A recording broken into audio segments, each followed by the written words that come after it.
الحمد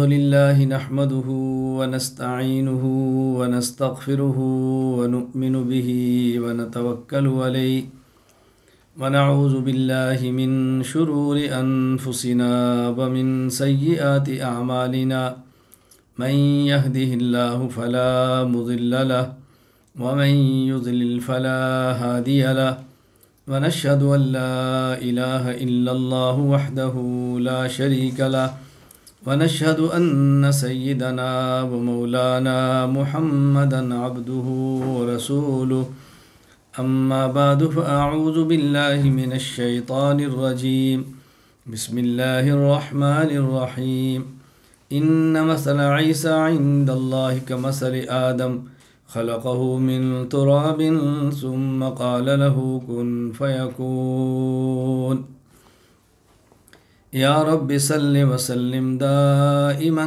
أبدا على حبيبك خير الخلق كلهم هو الحبيب الذي ترجى شفاعته لكل هول من الأهوال مقتحم اللهم صل على محمد وعلى آل محمد كما صليت على إبراهيم وعلى آل إبراهيم إنك حميد مجيد اللهم بارك على محمد وعلى آل محمد كما باركت على إبراهيم وعلى آل إبراهيم إنك حميد مجيد۔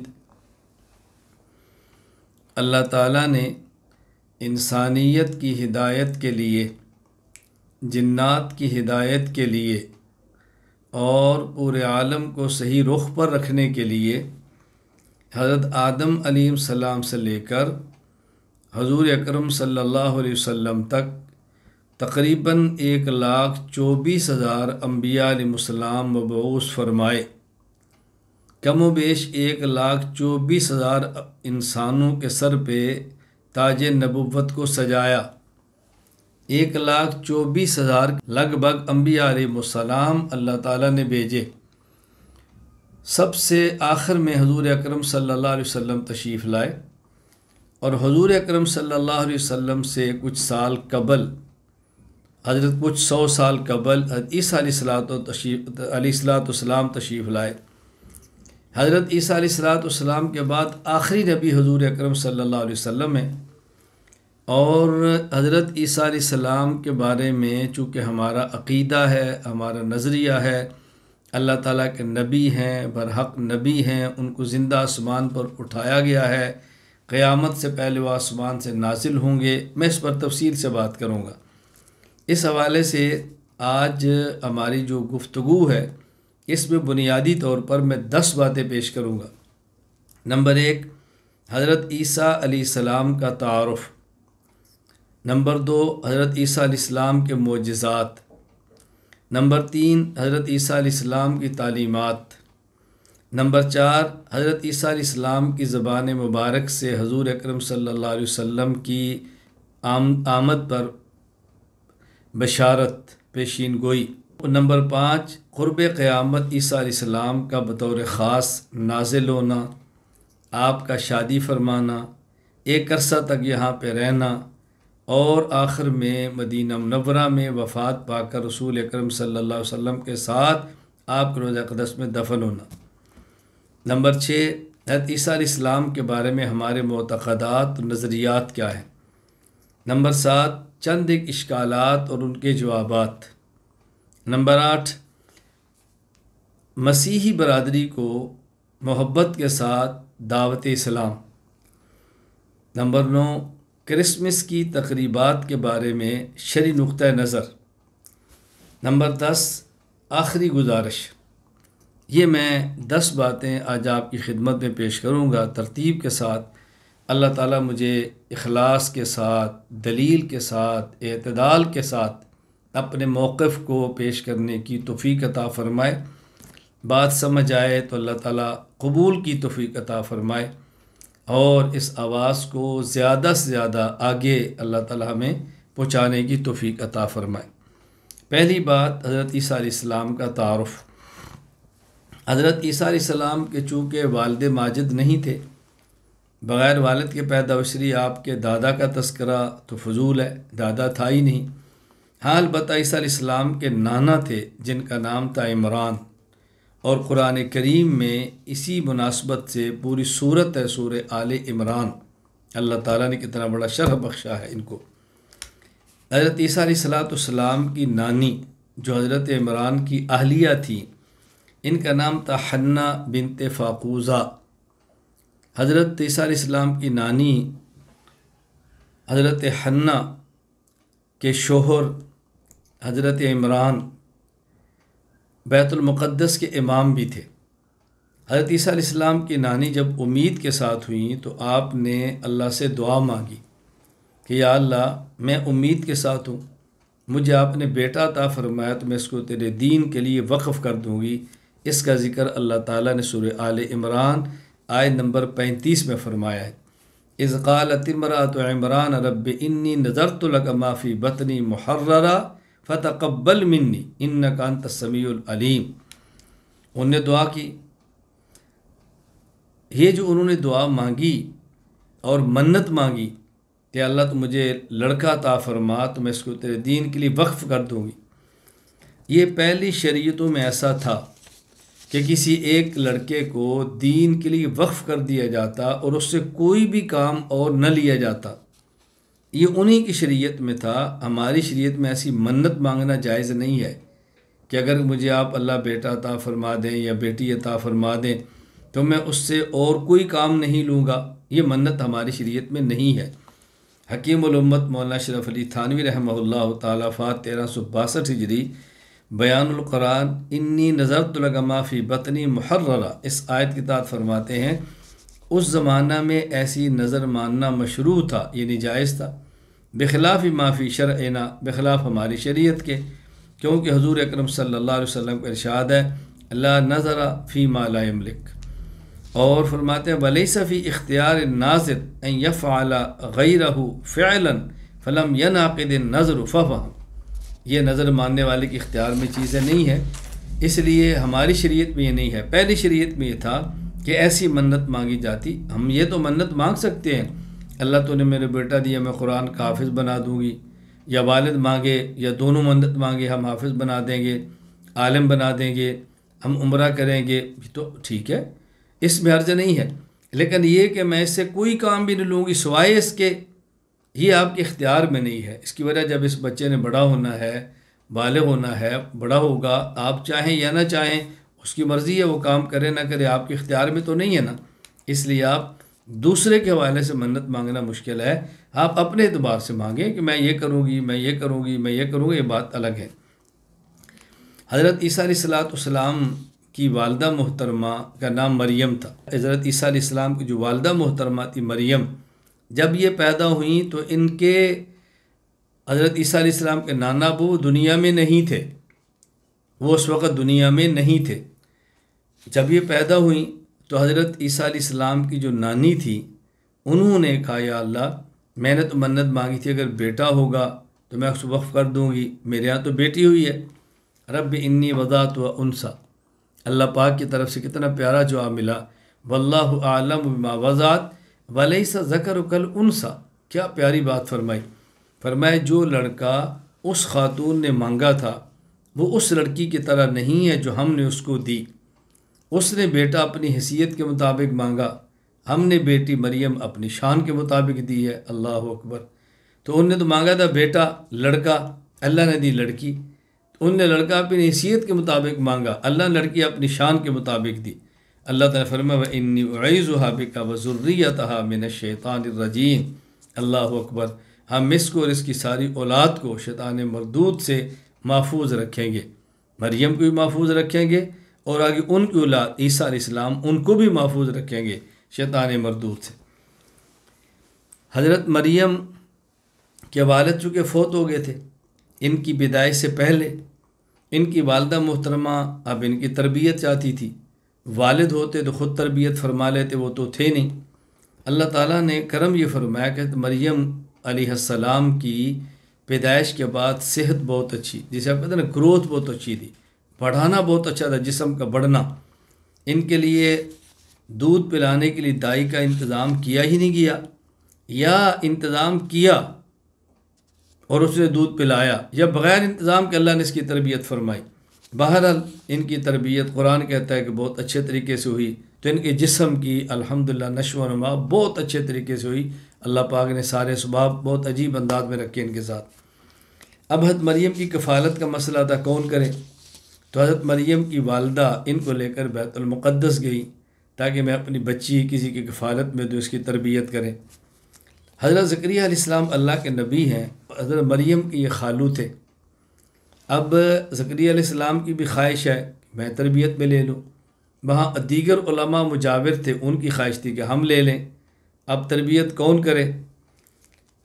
تو انہوں نے آپس میں یہ بات طے کی بھئی قرعہ اندازی کریں، جس کا قرعہ نکلے وہ اس بچی کو لے لے۔ حضرت عمران کی چونکہ بیٹی تھی، بڑا علمی اور دینی گھرانہ تھا، نسب بہت عالی تھا، تو ہر ایک کی خواہش تھی کہ اس کی تربیت ہمارے ہاتھوں ہو۔ مشورہ یہ کیا کہ تربیت کیسی کریں، اس کے لیے قرعہ اندازی کریں، اور قرعہ اندازی کی ترتیب کیا ہوگی؟ شیخ الاسلام علامہ شبیر احمد عثمانی نور اللہ مرقدہ نے تفسیر عثمانی میں وما کنت لدیہم، اس کے تحت آپ نے ارشاد فرمایا کہ جس قلم سے تورات لکھے جاتے تھے، ہر کسی نے کہا اپنا اپنا قلم یہاں پانی میں چھوڑ دیتے ہیں، تو جدھر سے پانی آ رہا ہے جس کا قلم اس مخالف سمت پہ چل پڑا وہ اس کی تربیت کرے گا۔ اللہ اکبر! حضرت کے آپ الفاظ دیکھیں، جب حضرت مریم نظر میں قبول کر لی گئیں تو مسجد کے مجاورین میں جھگڑا ہوا کہ انہیں کس کی پرورش میں رکھا جائے۔ آخر قرعہ اندازی کی نوبت آئی، سب نے اپنے اپنے قلم جن سے تورات لکھتے تھے چلتے پانی میں چھوڑ دیے کہ جس کا قلم پانی کے بہاؤ پر نہ بہے بلکہ الٹا پھر جائے، اسی کو حقدار سمجھیں۔ اس میں بھی قرعہ حضرت زکریا علیہ السلام کے نام نکلا، حقدار کو پہنچ گیا۔ حضرت زکریا علیہ السلام نے قلم پھینکا تو وہ پانی کے بہاؤ کی مخالف سمت پہ چل پڑا، تو حق زکریا علیہ السلام کا تھا، خالو بھی تھے، وقت کے نبی بھی تھے، اور ان کی پرورش میں ہوتی تو پرورش ہی بڑی عجیب تھی۔ خیر اللہ نے کرم فرمایا کہ زکریا علیہ السلام کی جو خواہش تھی اسی کے مطابق قرعہ نکلا اور ان کی تربیت کے اندر وہ چلی گئی۔ قرآن کریم نے اس کا تذکرہ سورہ آل عمران آیت نمبر 44 میں کس طرح کیا ہے؟ وما كنت لديهم اذ يلقون اقلامهم ايهم يكفل مریم وما كنت لديهم اذ يختصمون، آپ ان لوگوں کے پاس اس وقت موجود نہیں تھے جب وہ مریم کی حق کفالت کے لیے اپنی قلموں کو دریا میں ڈال رہے تھے، یعنی جس وقت وہ لوگ اس معاملے میں جھگڑ رہے تھے آپ وہاں موجود نہیں تھے۔ اس آیت سے ایک عقیدہ بھی نکلا کہ حضور اکرم صلی اللہ علیہ وسلم ہر جگہ حاضر اور ناظر اور ہر جگہ موجود نہیں۔ قرآن کریم نے وضاحت کر دی ہے، عقائد وہ ہیں جو قرآن کریم کے مطابق ہے۔ اہل سنت والجماعت احناف دیوبند کا عقیدہ ہے کہ اللہ کی ذات ہر جگہ پر موجود ہے اور اللہ کے نبی حضرت محمد صلی اللہ علیہ وسلم ہر جگہ پر موجود نہیں۔ یہ عقیدہ دیکھیں اس قرآن کریم کی آیت کے اندر ہے کہ رسول اکرم صلی اللہ علیہ وسلم حاضر ناظر نہیں ہیں، یہ آیت آ گئی۔ تو جن کا یہ عقیدہ ہے کہ نبی پاک صلی اللہ علیہ وسلم حاضر ناظر ہر جگہ موجود ہیں، یہ عقیدہ اس آیت کے قطعاً خلاف ہے، یہ عقیدہ اس آیت کے قطعی طور پر خلاف ہے۔ حضرت مریم علیہ السلام زکریا علیہ السلام کی تربیت میں رہی، پرورش پاتی رہیں۔ حضرت مریم علیہ السلام کی کفالت بھی کرتے تھے، کھانے کا انتظام بھی فرماتے تھے۔ ایک دن ایسے ہوا کہ حضرت مریم علیہ السلام کمرے میں تھی، زکریا علیہ السلام تشریف لے گئے دعوت کے لیے۔ جب واپس تشریف لائے تو حضرت مریم کے پاس کھانا دیکھا کہ بغیر موسم کے وہاں پھل موجود تھے، ایسے پھل تھے کہ جن کا موسم نہیں تھا، بغیر موسم کے پھل اور میوے دیکھے۔ تو زکریا علیہ السلام نے حضرت مریم علیہ السلام سے پوچھا، یا مریم انا لک ھذا، اے مریم تالا لگا ہوا ہے، مکان بند ہے، بندہ دینے والا کوئی نہیں، تو یہ پھل آپ کو کہاں سے ملے ہیں؟ مریم علیہ السلام نے فرمایا ہوا من عند اللہ، یہ میرے اللہ کی طرف سے ہے۔ یہ حضرت مریم کی کرامت تھی جو حضرت زکریا علیہ السلام نے دیکھی۔ یہاں بات سمجھنا، حضرت زکریا علیہ السلام کی عمر کافی ہے، آپ کی عمر 90 سال سے 100 سال سے غالباً تجاوز کر رہی تھی، آپ بے اولاد تھے، اولاد نہیں تھی۔ تو حضرت زکریا علیہ السلام وہی سجدے میں گرے اور اللہ سے دعا مانگی کہ اے اللہ تو مجھے اولاد عطا فرما۔ میں اپنے لفظوں میں سمجھانے کے لیے جملے استعمال کر رہا ہوں کہ یا اللہ موسم تو میرا بھی نہیں ہے حضرت مریم کو آپ بغیر موسم کے پھل دے سکتے ہیں تو مجھے بھی بغیر موسم کے پھل عطا فرما، یعنی یا مجھے بڑھاپے میں اولاد عطا فرما۔ زکریا علیہ السلام نے دعا مانگی، اللہ نے دعا قبول فرمائی، ان کو بیٹا یحییٰ اللہ پاک نے عطا فرمایا۔ یہاں بات سمجھیں کہ حضرت مریم کی کرامت کو دیکھا تو زکریا علیہ السلام نے اللہ سے مانگا۔ توجہ رکھنا، اب اسلام اور عیسائیت میں فرق کیا ہے کہ عیسائی دیکھتے ہیں کہ حضرت مریم علیہ السلام کے پاس بغیر موسم کے پھل تھا، تو حضرت مریم کے سامنے وہ ہاتھ باندھ کے کھڑے ہیں کہ ہمیں کچھ دو، خدا مان کر مانگ رہے ہمیں کچھ دو۔ اور زکریا علیہ السلام حضرت مریم کی کرامت کو دیکھتے ہیں تو مریم کے خدا اللہ سے مانگ رہے ہیں یا اللہ تو مجھے دو۔ توجہ رکھنا، اب میں ایک بات کہنے لگا ہوں، ولی کی کرامت کو مان کر ولی سے مانگنا یہ عیسائیت ہے، اور ولی کی کرامت کو مان کر ولی کے خدا سے مانگنا یہ اسلام ہے، یہ اسلام ہے۔ حضرت زکریا علیہ السلام نے ولی کی کرامت کو دیکھا تو ولی کے خدا سے مانگا، عیسائی ولی کی کرامت کو دیکھ کر ولی سے مانگ رہے ہیں، تو ولی کی کرامت کو مان کر ولی سے مانگنا یہ عیسائیت ہے، اور ولی کی کرامت کو مان کر ولی کے خدا سے مانگنا یہ اسلام ہے۔ ہم ولی کی کرامت کو مانتے ہیں لیکن ولی کے خدا سے مانگتے ہیں، ولی سے نہیں مانگتے۔ میں یہاں ایک بات اور بھی کرتا ہوں عقیدہ سمجھانے کے لیے، ہمارے یہاں ایک طبقہ وہ ہے جو ولی کی کرامت کو نہیں مانتا، اور ایک طبقہ وہ ہے جو ولی کی کرامت کو مان کر ولی سے مانگتا ہے۔ ولی کی کرامت نہ ماننا یہ الحاد ہے، اور ولی کی کرامت مان کر ولی سے مانگنا یہ بدعات ہے۔ ولی کی کرامت کو مان کر ولی کے خدا سے مانگنا یہ اہل سنت والجماعت ہے۔ ہم الحاد والے بھی نہیں کہ ولی کی کرامت نہ مانے، اور ہم بدعات والے بھی نہیں کہ کرامت ولی کی مان کر ولی سے مانگے۔ ہم اہل سنت والجماعت والے ہیں کہ ولی کی کرامت کو مان کر ولی کے خدا سے مانگتے ہیں۔ حضرت مریم علیہ السلام کا بہت بڑا شرف ہے کہ فرشتے گفتگو مریم علیہ السلام سے کر رہے ہیں۔ اللہ اکبر۔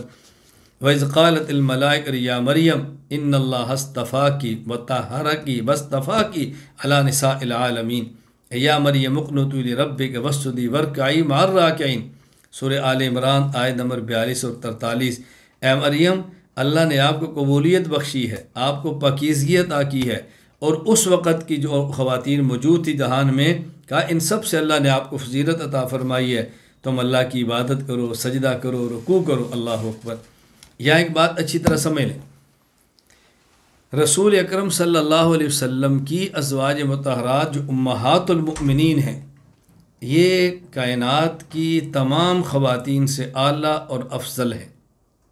اشکال ہوگا کہ قرآن سے ثابت ہو رہا ہے کہ مریم علیہ السلام جہانوں کی خواتین سے افضل ہے۔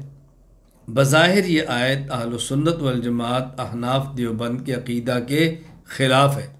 میں کہتا ہوں یہ آیت ہمارے عقیدہ کے خلاف نہیں ہے، اس لیے اس آیت کا معنی یہ ہے کہ اس وقت جو خواتین دنیا میں موجود تھیں ان سب سے حضرت مریم افضل تھی، اور ہم کہہ رہے ہیں کہ رسول اللہ صلی اللہ علیہ وسلم جس طرح کائنات میں سب انسانوں سے افضل انسان ہیں، آپ کے ازواج مطہرات کائنات کی ساری خواتین سے اعلیٰ انسان ہیں۔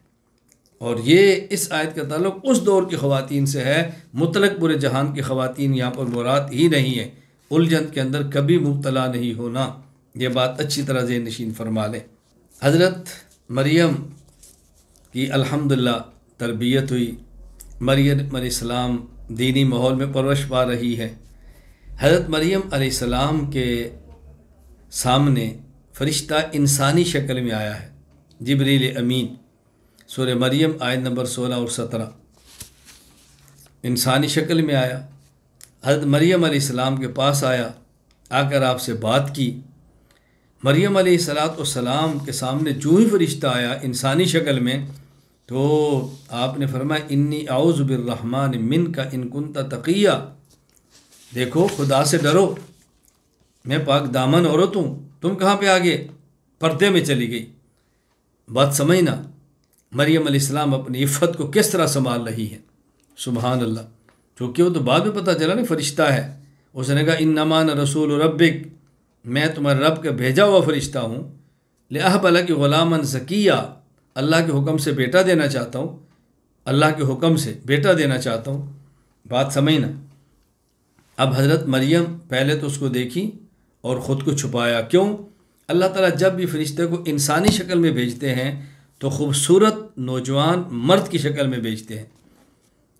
حضرت مریم جوان ہیں اور کم عمری میں جوانی ملی ہے، خوبصورت نوجوان سامنے آیا، امتحان ہے عفت کا، پاک دامنی کا امتحان۔ اللہ تو جانتے ہیں مریم پاک دامن ہے، آئندہ قیامت آنے والی نسلوں کو، آئندہ قیامت تک آنے والے فرد انسان کو یہ سبق دینا ہے کہ کس طرح عورت کو اپنی عفت کی حفاظت کرنی چاہیے۔ اور دیکھو مریم نے تنہا ہونے کے باوجود کس طرح اپنی عفت کی حفاظت کی ہے اور کس طرح اپنی عزت کو محفوظ رکھا ہے۔ فرشتہ تھا لیکن مریم کو تو معلوم نہیں تھا نا، وہ تو اپنی حفاظت فرما رہی ہے، اور کیا فرما رہی؟ ان کنت تقیہ، اگر تو اللہ سے ڈرتا ہے۔ اس کا معنی یہ نہیں تھا کہ تو نہیں ڈرتا تو پھر میں تجھ سے پردہ نہیں کرتی، تو ڈرتا ہے تو میں پردہ کرتی ہوں، نہیں، یہ سمجھانا مقصود تھا۔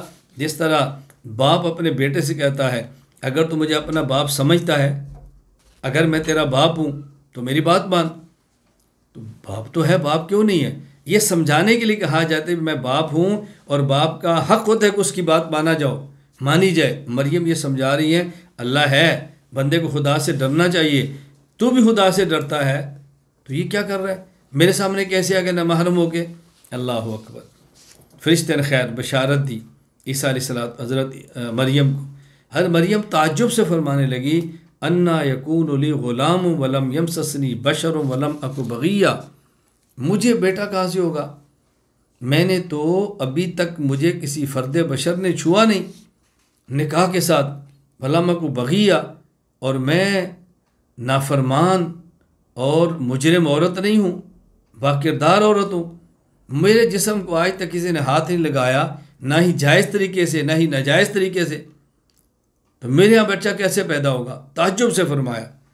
اللہ اکبر۔ انہوں نے کہا قال کذالک قال ربک هو علی حین ولنجعلہ آیۃ للناس ورحمۃ منا وکان امرا مقضیا۔ اللہ پر بہت آسان ہے، اللہ فیصلہ فرماتے ہیں تو ہو کر رہتا ہے۔ اللہ اس کو ایک نشانی بنانا چاہتے ہیں کہ اللہ بغیر باپ کے بیٹا بھی دے سکتے ہیں۔ یہاں دیکھیں اللہ تعالیٰ کا قانون یہی ہے کہ عورت اور مرد کے ملنے سے اولاد ہوتی ہے، لیکن اللہ کی قدرت یہ ہے کہ اللہ تعالیٰ کبھی بغیر باپ اور ماں کے بھی انسان کو وجود دیتے ہیں جس طرح آدم علیہ السلام، اور کبھی اللہ تعالیٰ بغیر ماں کے تنہا باپ سے اولاد دیتے ہیں جس طرح حوا حضرت آدم کی پسلی سے آئی ہیں، اور کبھی اللہ بغیر باپ کے ماں سے بیٹے کا وجود دیتے ہیں جس طرح عیسیٰ علیہ السلام حضرت مریم سے پیدا ہوئے۔ اظہار قدرت کی اللہ نے تینوں صورتیں دنیا میں رکھ دی ہیں۔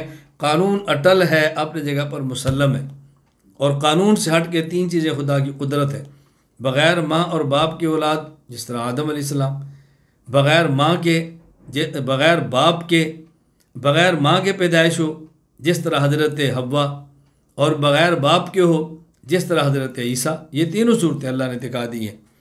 اور قرآن کریم کی آیت جو میں نے ابھی خطبہ میں تلاوت کی ہے، اللہ فرماتا ہے ان مثل عیسیٰ عند اللہ کمثل آدم، عیسیٰ علیہ السلام کی مثال دیکھو جیسے آدم ہے، یعنی وہ بھی بغیر باپ کے ہیں، یہ بھی بغیر باپ کے ہیں۔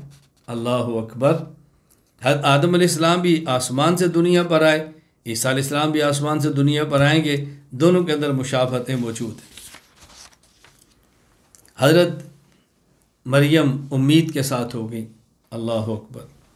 حضرت مریم دور چلے گی آبادی سے، اور درد ذہ ہوا جو خاتون کو ہوتا ہے تکلیف کے اندر، ایک کھجور کے تنے میں چلی گئی۔ اب بتاؤ، تنہا عورت ہے، عمر کتنی ہے، کم عمری میں جوانی ہے، اور امید کے ساتھ ہے، سنبھالنے والا کوئی نہیں، کیا امتحان ایک عورت کا ہوگا۔ اور فرماتی یا لیتنی مت قبل ھذا وکنت نسیا منسیا، اے کاش میں آج کے دن سے پہلے دنیا سے چلی جاتی۔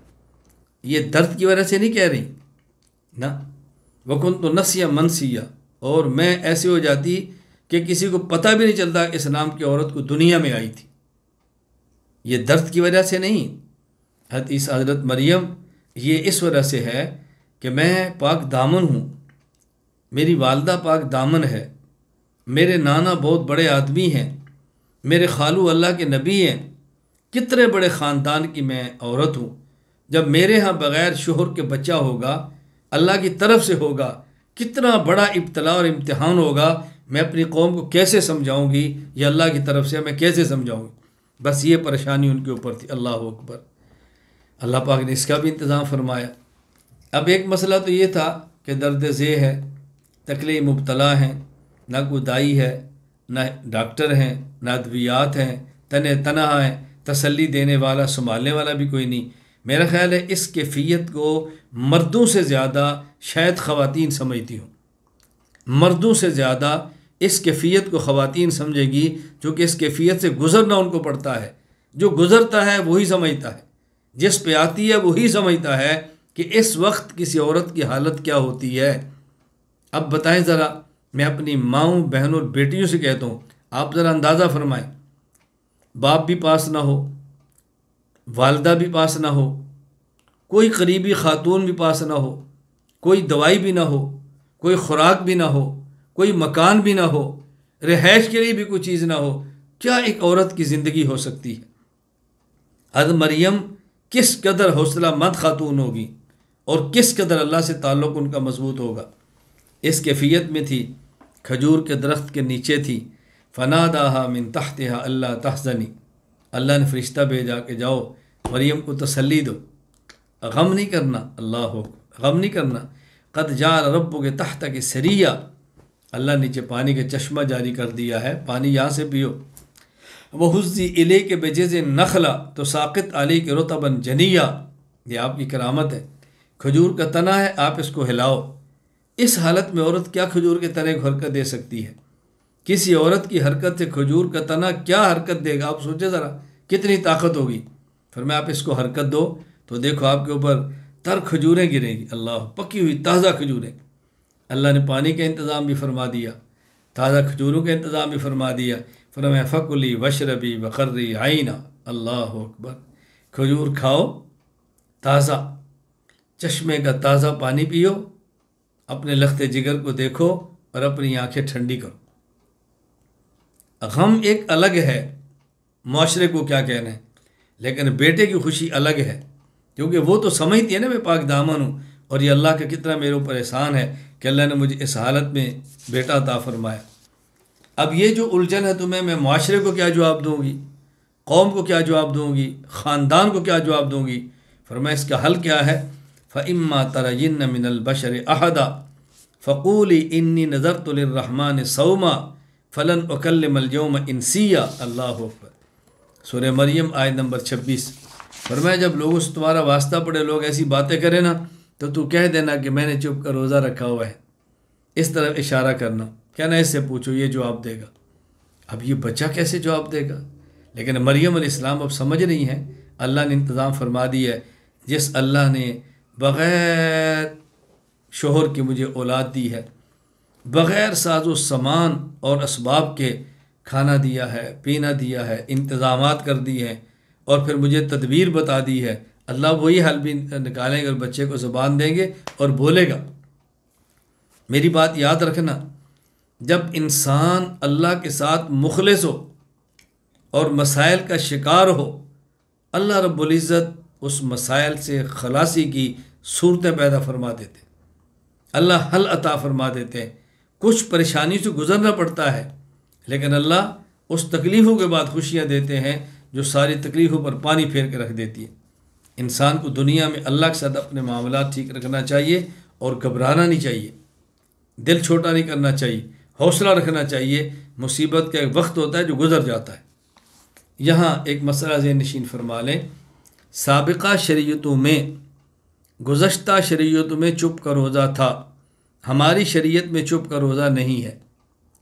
اب چپ کا روزہ نہیں ہے، اب یہی روزہ ہے کہ غیبت نہ کرو، بولو، غیبت نہ کرو، بولو، بہتان نہ لگاؤ، بولو، جھوٹ نہ بولو، بولو گانا نہ گاؤ، گناہ سے اپنی زبان بچاؤ، باقی چپ کا روزہ ہماری شریعت میں نہیں ہے۔ رسول اکرم صلی اللہ علیہ وسلم کا ارشاد ہے لا یتم بعد احتلام ولا سمات یوم الی اللیل، فرمایا کہ دیکھو جب بچہ بالغ ہو اور والد فوت ہو جائے وہ یتیم نہیں ہوتا، بالغ ہو اور والد فوت ہو یتیم نہیں ہوتا، اور اسی طرح صبح سے لے کر شام تک جو روزہ ہے اس میں چپ کا روزہ ہماری شریعت میں نہیں ہے، نہ کھانا نہ پینا یہ تو روزہ ہے، لیکن چپ کا روزہ ہماری شریعت میں نہیں ہے۔ تفصیلات معرف القرآن مفتی محمد شفیع صاحب رحمۃ اللہ علیہ کی انی نذرت للرحمن صومن کے تحت آپ ملاحظہ فرما لیں۔ حضرت عیسیٰ علیہ السلام کی پیدائش ہو گئی، مریم ان کو لے کر خاندان کے اندر آ گئی، فأتت بہ قومہا تحملہ، وہی بات ہوئی جو ان کو خدشہ تھا، خاندان نے فوراً یا مریم لقد جئت شیئا فریہ، اتنی بڑی غلط حرکت، اتنا بڑا جرم، یا اخت ہارون ما کان ابوک امرأ سوء وما کانت امک بغیہ، یہ کیا کیا تو نے، نہ تیرا باپ ایسا تھا نہ تیری ماں ایسی تھی، اتنے اچھے تو شریف خاندان کے، تو نے کیا کیا؟ فاشارت الیہ، حضرت مریم نے اپنے بیٹے کی طرف اشارہ کیا، اس زبان سے چپ رہے، روزہ رکھا ہوا تھا نا، چپ کر روزہ، بیٹے کو اشارہ کیا اس سے پوچھو، انہوں نے کہا کیف نکلم من کان فی المہد صبیہ، ہمیں الو بناتی ہے، یہ بچہ کیا باتیں کرے گا، یہ ہمیں سمجھائے گا، تو بتا۔ یہ کہنا تھا کہ قرآن سورہ مریم آیت 30 سے 36 کی تلاوت کریں، انی عبد اللہ، نمبر 1 میں اللہ کا بندہ ہوں، آتانی الکتاب، نمبر 2 خدا نے مجھے کتاب دی ہے انجیل، وجعلنی نبیہ، نمبر 3 مجھے نبی بنایا ہے۔ حضرت عیسیٰ علیہ السلام پیدائشی نبی تھے، انبیاء علیہ السلام کے اوپر تو نبوت عموماً 40 سال کے بعد جبریل اترتا ہے، پیدائشی نبی۔ وجعلنی مبارکہ، مجھے خدا نے بابرکت بنایا ہے، اللہ اکبر۔ نمبر 4 واوصانی بالصلاۃ، مجھے نماز کا حکم دیا ہے۔ 5 والزکوٰۃ ما دمت حیا، جب تک زندہ ہوں نماز پڑھنی ہے اور زکوٰۃ بھی دینی ہے۔ نمبر 6 فبرا بوالدتی، مجھے والدہ کا فرما بردار بنایا ہے، والد تو تھے ہی نہیں اس لیے والدہ کا ذکر کیا۔ ولم یجعلنی جبارا شقیہ، مجھے بدبخت نہیں بنایا، سخت دل والا نہیں بنایا۔ والسلام علیہ یوم ولدت و یوم اموت و یوم ابعث حیا، اور مجھے سراپا سلامتی بنایا ہے پیدائش سے لے کر وفات، وفات سے لے کر قیامت تک۔ اور آگے 10ویں بات فرمایا وَإِنَّ اللَّهَ رَبِّي وَرَبُّكُمْ فَاعْبُدُوهُ هَذَا صِرَاطٌ مستقیم، خدا نے حکم دیا ہے میں بھی عبادت رب کی کروں، تم بھی اس کی کرو، یہی جنت کا راستہ ہے۔ یہاں میں ایک عقیدہ وضاحت کر دوں، سن لیں۔ ہمارا عقیدہ ہے کہ قبر میں ہر شخص کو حیات ملتی ہے، اتنی کافر ہے تو تکلیف محسوس کرے، مومن ہے تو راحت محسوس کرے، اور انبیاء علیہ السلام قبر میں حیات کامل نہیں اکمل ملتی ہے۔ جو لوگ نبی کی حیات قبر والی کے منکر ہیں، اس آیت کو بطور دلیل پیش کرتے ہیں والسلام علیہ یوم ولدت و یوم اموت و یوم ابعث حیا، کہ حضرت فرماتے ہیں کہ مجھ پر سلامتی ہو جس دن میں پیدا ہوا، جس دن موت آئے گی اور جس دن دوبارہ اٹھوں گا۔ کہتے ہیں یوم ابعث حیا کا معنی کیا ہے کہ موت سے لے کر حشر تک، موت سے لے کر حشر تک موت ہوگی اور قیامت کے دن زندہ کر کے اٹھایا جائے گا۔ ہم نے کہا یہ استدلال نحو سے ناواقفی کی وجہ سے ہے، عربیت کی گرامر سے ناواقف ہونے کی وجہ سے ہے، ورنہ اگر نحو سے سوجھ بوجھ ہو تو کبھی اشکال پیدا نہ ہو۔ اس میں ابعث انا ضمیر متکلم ذو الحال ہے، اور حین یہ حال ہے، اور باس یہ فعل ہے۔ یہ بات یاد رکھنا، ضابطہ نحو کا یہ ہے کہ فاعل کا جو فعل ہے، فاعل کا جو فعل ہے اور جو حال ہے، ان دونوں کا زمانہ ایک ہوتا ہے۔ ہمارے اس کی مثال دیا کرتے ہیں، جیسے کہتے ہیں کہ جاءنی فلان راکبہ، فلاں شخص میرے پاس سوار ہو کر آیا۔ اس کا معنی یہ ہے جب میرے پاس آیا تو وہ سوار تھا، اس سے پہلے وہ کیسے ہے مجھے اس کا نہیں پتہ، میرے پاس آیا سوار تھا۔ نہ سمجھے میں مزید بات کھولتا ہوں۔ ایک آدمی آپ کے پاس آتا ہے، مثال کے طور پہ ہمارے لاہور سرگودا ہے، لاہور اسلام آباد ہے، کراچی ہے، بڑے شہر جہاں پہ ایئرپورٹس ہیں۔ کوئی شخص کراچی سے لاہور آتا ہے، لاہور سے آپ کے گھر آتا ہے، اب وہ کراچی سے لاہور تو آئے گا جہاز پر، اور لاہور ایئرپورٹ سے جو آپ کے گھر آئے گا وہ آئے گا ٹیکسی کے اوپر، کار کے اوپر، بس کے اوپر، جیسے بھی آئے گا۔ اب آپ کہتے ہیں جی ہمارے مہمان ہیں اور ماشاءاللہ ہمارے گھر آئے ہیں اور گاڑی پر بیٹھ کر آئے ہیں۔ اب اس کا معنی یہ تو نہیں کہ کراچی سے لاہور وہ گاڑی پر بیٹھ کر آئے ہیں۔ ہم یہ کہنا چاہ رہے ہیں کہ جب ہمارے گھر آئے نا تو کار کے اوپر تھے، اس سے پہلے کا سفر کار پر تھا، جہاز پر تھا، اس کی بحث ہی نہیں ہو رہی۔ اسی طرح یہاں دیکھیں اباس اور حیا، اللہ اکبر، یہ جو حیا زندہ ہے کون؟ حضرت اللہ کے نبی حضرت عیسیٰ علیہ السلام۔ اور کیا بات فرما رہے ہیں؟ یوم اموت و یوم ابعث حیا، کہ جس دن میں اللہ کے دربار میں پیش ہوں گا اس وقت میں زندہ ہوں گا۔ بعثت اور حیات دونوں اکٹھی ہیں۔ ذوالحال عیسیٰ علیہ السلام ہے، باس ان کا فعل ہے، حین یہ حال ہے۔ فرمایا کہ بعثت حیات کے ساتھ ہوگی، دونوں اکٹھے ہوں گے، ایسے زندہ ہیں، اللہ کے پاس آ رہے ہیں۔ اس سے پہلے موت تھی، اس کا تو اس آیت میں ذکر ہی نہیں ہے۔ اس سے پہلے حیات تھی، اس آیت کا اس سے کوئی تعلق نہیں، اس پر یہ آیت خاموش ہے۔ اس پر دیگر دلائل موجود ہے کہ قبر کے اندر پیغمبر کو حیات ملتی ہے۔ خیر، یہ تو میں نے مختصر سی بات درمیان میں عقیدت میں نے وضاحت کر دی۔ حضرت عیسیٰ علیہ السلام کہ میں تعارف کرا رہا تھا کہ اب عیسیٰ علیہ السلام بڑے ہوئے ہیں، نبوت اللہ نے عطا فرما دی تھی۔ اب عیسیٰ علیہ السلام نے بنی اسرائیل کو دین کی دعوت دی۔ آپ کا جو مجمع تھا، جن کے نبی تھے وہ بنی اسرائیل تھے۔ بنی اسرائیل تو آپ جانتے ہیں، اسرا کا معنی ہوتا ہے عبد، ایل کا معنی ہے اللہ، سریانی زبان میں اسرائیل کا معنی ہے عبداللہ۔ اس سے مراد ہے حضرت یعقوب علیہ السلام کے 12 بیٹے تھے، سب سے چھوٹے بنیامین، سب سے بڑے یہودا۔ ان سے جو آگے نسل چلی ہے انہیں کہتے ہیں بنو اسرائیل۔ حضرت عیسیٰ علیہ السلام ان کی طرف نبی بنا کر بھیجے گئے۔ آپ نے فرمایا یا بنی اسرائیل انی رسول اللہ علیکم، میں تمہاری طرف نبی بن کر آیا ہوں، مصدقا لما بین یدی من التورات، یہ جو مجھ سے پہلے تورات کتاب تھی میں اس کی تصدیق کرتا ہوں۔ مصدق بعد میں ہوتا ہے، چیز پہلے آتی ہے۔ ومبشرا برسول یاتی من بعد اسمہ احمد، اور میں بشارت دیتا ہوں کہ ایسے رسول کی جو کہ میرے بعد آنے والے جس کا نام احمد ہوگا۔ فلما جاءہم بالبینات قالوا ھذا سحر مبین، معجزات بھی پیش کیے، لیکن یہودیوں کی جیسے بد فطرتی ہے، انہوں نے کہا جادو ہے، پیغمبر کی مخالفت کی اور ڈٹ کے مخالفت کی۔ یہاں بہت ساری باتیں ہیں جو میں کہنا چاہتا ہوں، لیکن وقت کم ہے، پھر ہم اصل موضوع نہیں کہہ پائیں گے، بہت ساری باتیں یہاں کہنے والی۔ عیسیٰ علیہ السلام بنی اسرائیل کے نبی تھے، فرمایا مصدقا لما بین یدی من التورات۔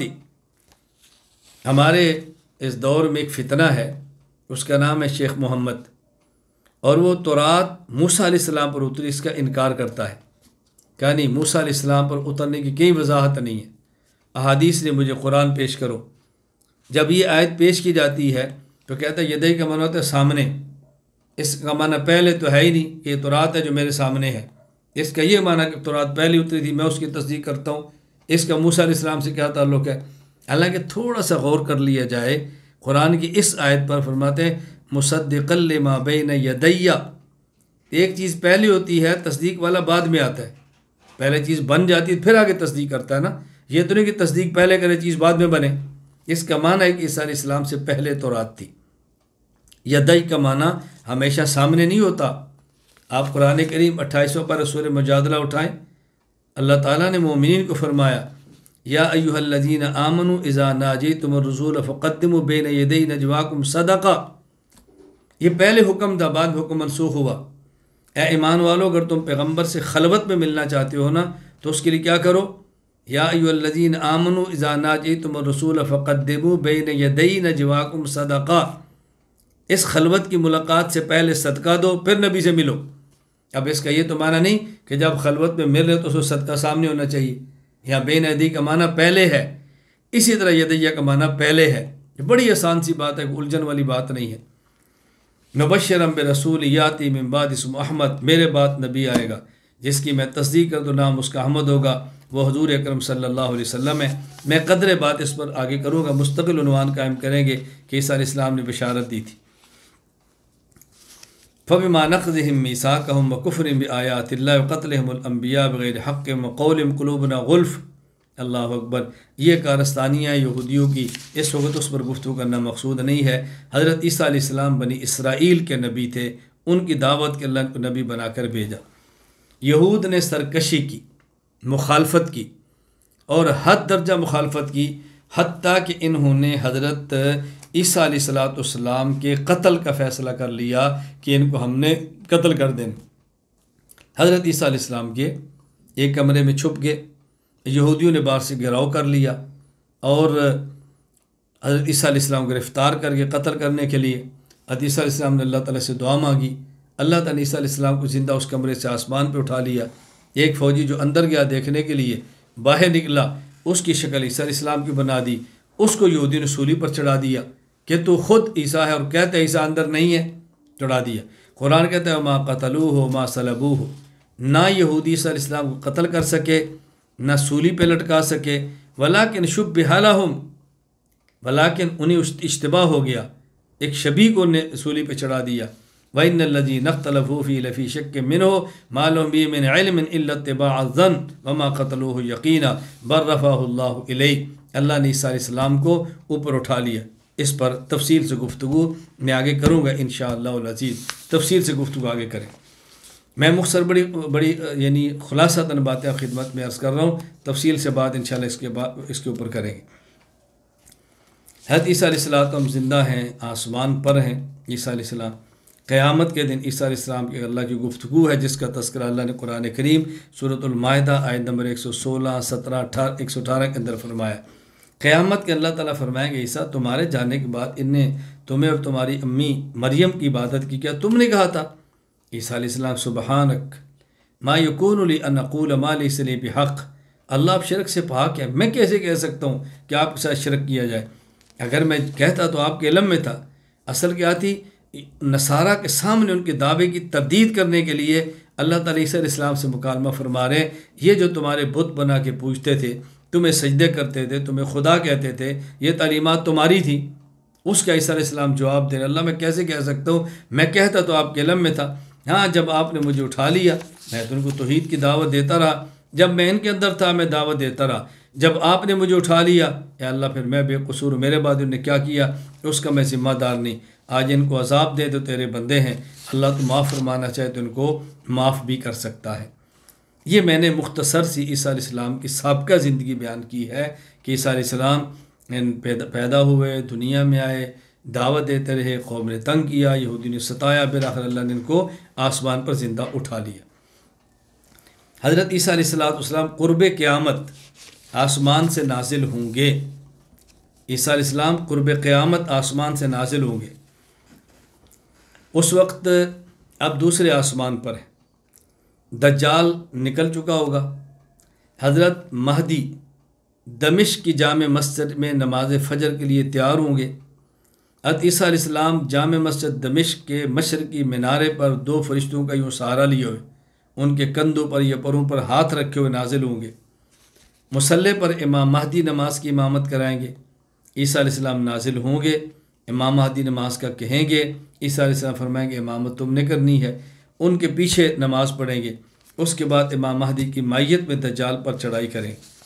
حضرت عیسیٰ علیہ السلام کے سانس میں یہ تاثیر ہوگی کہ جہاں تک ان کا سانس جائے گا وہاں تک کافر ان کی سانس سے مریں گے، اور سانس کہاں تک جائے گا؟ جہاں تک آپ کی نگاہ پڑے گی۔ اب اندازہ فرمائیں کہ عیسیٰ علیہ السلام کی آمد پر یہ کفر کی ٹیکنالوجی کس کام آئے گی؟ یہ سب دھری کی دھری رہ جائے گی۔ حضرت عیسیٰ علیہ السلام جب دجال کی طرف بڑھیں گے، ان کو دیکھ کر نمک کی طرف پگھلے گا، آپ اس کا تعاقب کریں گے اور باب لط پر جا کر اس کو قتل کر دیں گے۔ عیسیٰ علیہ السلام قرب قیامت عیسیٰ علیہ السلام نازل ہوں گے۔ حضرت عیسیٰ علیہ السلام یہودیت کا جنازہ نکال دیں گے، ان کا جو لیڈر ہوگا دجال اس کا جنازہ نکل جائے گا۔ حضرت عیسیٰ علیہ السلام فتوحات کریں گے، بالآخر عیسیٰ علیہ السلام مدینہ منورہ جائیں گے، وہاں آپ کا انتقال ہوگا اور وہیں دفن ہوں گے، رسول اکرم صلی اللہ علیہ وسلم کے ساتھ، آپ کی قبر مبارک کے ساتھ دفن ہوں گے۔ وہاں آج بھی جگہ موجود ہے خالی جہاں پہ ان نے جانا ہے۔ میں نے عرض کیا تھا کہ آج کی مجلس میں ہم نے 10 باتیں آپ کی خدمت میں پیش کرنی ہیں۔ نمبر 1 عیسیٰ علیہ السلام کا تعارف، نمبر 2 حضرت عیسیٰ علیہ السلام کے معجزات۔ اب حضرت عیسیٰ علیہ السلام کے معجزات پہ بات کرتے ہیں کہ آپ کے معجزات کون سے تھے۔ نمبر 1، آپ بغیر باپ کے محض قدرت الہیہ سے پیدا ہوئے۔ مصنف عبدالرزاق میں حدیث نمبر 19857 ہے۔ امام ابو بکر عبدالرزاق بن حمام بن نافع الحميري الصنعانی رحمہ اللہ پاک 211 ہجری وہ فرماتے ہیں قال عمر رضی اللہ عنہ ان عیسیٰ علیہ السلام لا اب لہ، عیسیٰ علیہ السلام کا کوئی والد نہیں تھا، بغیر باپ کے اللہ تعالیٰ نے کو پیدا فرمایا۔ دوسرا معجزہ، حضرت عیسیٰ علیہ السلام نے بچپن میں ماں کی گود میں جب بچہ بات نہیں کر سکتا، آپ نے جوان آدمی کی طرح نوولودگی میں گفتگو فرمائی ہے، اور یہ خالص آپ کا معجزہ ہے اور قدرت خداوندی ہے۔ قال انی عبد اللہ آتانی الکتاب وجعلنی نبیہ، اور جب عیسیٰ علیہ السلام کی بشارت ملی اس میں کیا تھا وَيُكَلِّمُ النَّاسَ فِي الْمَهْدِ، ماں کی گود میں لوگوں سے بات کریں گے۔ اچھا، نمبر 3، عیسیٰ علیہ السلام کا بڑھاپے میں بات کرنا، توجہ رکھنا، عیسیٰ علیہ السلام کا بڑھاپے میں لوگوں سے بات کرنا۔ اب سوال یہ ہے کہ بڑھاپے میں عیسیٰ علیہ السلام کا بات کرنا کون سا معجزہ ہے؟ بڑھاپے میں اور بوڑھے بھی بات کرتے، آپ نے کر لی تو پھر کیا ہوا؟ نہیں، آپ کا بڑھاپا ایک قدرت الہی ہے، عام قانون سے ہٹ کر ہے، کیونکہ حضرت عیسیٰ علیہ السلام کی عمر 32 یا 33 سال تھی جب آپ کو دنیا سے اٹھا لیا گیا۔ آپ اندازہ فرمائیں، پھر تقریباً 650 سال کا زمانہ تو عیسیٰ علیہ السلام کے بعد حضور اکرم صلی اللہ علیہ وسلم کا ہے۔ اب حضور اکرم صلی اللہ علیہ وسلم سے لے کر ہم تک کا زمانہ تقریباً 1500 سال کا ہے۔ یہ کتنے سو سال ہو گیا، آپ اندازہ فرمائیں، 22 صدیاں تو یہ گزر گئی ہیں۔ اب وہ کب آئیں گے معلوم نہیں، اس کے بعد آپ کا آنا، پھر 40 سال رہنا، اب آئے گا آپ کا بڑھاپا۔ تو یوں بڑھاپے میں گفتگو کرنا آپ کا یہ قدرت الہیہ ہے جو خالصتاً آپ کا معجزہ ہے۔ نمبر 4، مٹی کو لیتے پرندہ بناتے اللہ کے حکم سے، اس میں پھونک مارتے اللہ کے حکم سے، اور وہ عام پرندوں کی طرح صحیح سالم پرندہ بن کے ہوا میں اڑ جاتا۔ قرآن کریم وَرَسُولًا إِلَىٰ بَنِي إِسْرَائِيلَ أَنِّي قَدْ جِئْتُكُم بِآيَةٍ مِّن رَّبِّكُمْ أَنِّي أَخْلُقُ لَكُم مِّنَ الطِّينِ كَهَيْئَةِ الطَّيْرِ فَأَنفُخُ فِيهِ فَيَكُونُ طَيْرًا بِإِذْنِ اللَّهِ۔ سورہ آل عمران صفحہ آیت نمبر 49۔ عیسیٰ علیہ السلام فرماتے ہیں میں اللہ کی طرف سے نشانی لایا ہوں کہ دیکھو مٹی کا پرندہ ہے، پھونک مارتا ہوں اللہ کے حکم سے یہ زندہ پرندہ بن جاتا ہے۔ نمبر 5، پیدائشی اندھے کی بینائی کو لٹانا، مادرزاد اندھا، مادرزاد اندھا، اس کی عیسیٰ علیہ السلام اللہ کے کرم سے اپنا ہاتھ مبارک پھیرتے اور اس کی بینائی لوٹ آتی۔ سورہ آل عمران آیت نمبر 49۔ وَأُبْرِئُ الْأَكْمَحَ۔ نمبر 6، برس والے مریض کو صحت یاب کرنا، برس والا مریض اس کو صحت یاب، آیت سورہ آل عمران آیت نمبر 49۔ وَالْأَبْرَصَ۔ اللہ اکبر، کیا عیسیٰ علیہ السلام کے معجزات تھے جو اللہ نے اپنے کرم سے ان کو عطا فرمائے تھے۔ یہاں میں ایک بات کہنا چاہتا ہوں، ذرا سمجھنا، ایک ہے مادرزاد اندھا اور ایک ہے کوہڑ والا، یہ بیماری ہے۔ عیسیٰ علیہ السلام معجزہ خداوندی سے صحت عطا فرماتے، لیکن ایک ہے مرض، ایک ہے خدائی عذاب، دونوں میں کتنا فرق ہے۔ ہمارے شیخ عارف باللہ اقدس شاہ حکیم محمد اختر رحمہ اللہ فرماتے کہ حضرت عیسیٰ علیہ السلام ایک بار دوڑ رہے ہیں اور پیچھے ایک بندہ آ رہا ہے، اسے جان چھڑا رہے ہیں۔ کسی نے پوچھا حضرت کیا ہوا؟ فرمایا یہ بیوقوف ایسے جان چھڑا رہا ہوں۔ انہوں نے کہا جی آپ تو مادرزاد اندھے کو ہاتھ لگائیں ٹھیک ہوتا ہے، آپ برس والے کو ہاتھ لگائیں ٹھیک ہوتا ہے، اس کو بھی ہاتھ لگا دیں۔ تو عیسیٰ علیہ السلام فرماتے وہ مرض ہے، یہ حماقت ہے جو خدا کا عذاب ہے، میں مرض کو تو ٹھیک کروں لیکن اس کو خدا کے عذاب کے ساتھ میں کیا کروں، میں اسے دوڑ رہا ہوں۔ مقصد ہے کہ حماقت بہت بڑی اللہ کی طرف سے پھٹکار ہے۔ حماقت سے معنی یہ نہیں کسی میں دماغ نہ ہو، حماقت کے معنی ہے کہ بد دماغ ہو۔ دو لفظ میں فرق سمجھ لیں، ایک ہوتا ہے بے دماغ، ایک ہوتا ہے بد دماغ۔ جس میں دماغ نہ ہو اس سے تو شاید کام چل جائے، اور جو بد دماغ ہو اس کے ساتھ گزارا نہیں ہوتا۔ ہمارے ہاں الحمدللہ تخصص فی العقائد الاسلامیہ مرکز اہل سنت والجماعت سرگودا میں ہوتا ہے، اب آن لائن بھی تخصص ہے۔ تو ہمارے ہاں علماء رابطہ کرتے ہیں کہ جی ہم آپ کے مرکز میں تخصص کرنا چاہتے ہیں تو تخصص میں داخلے کے لیے شرط کیا ہے؟ میں کہتا ہوں ہمارے یہاں تخصص میں داخلے کی 2 شرطیں، نمبر 1 مولوی ہو اور نمبر 2 احمق نہ ہو۔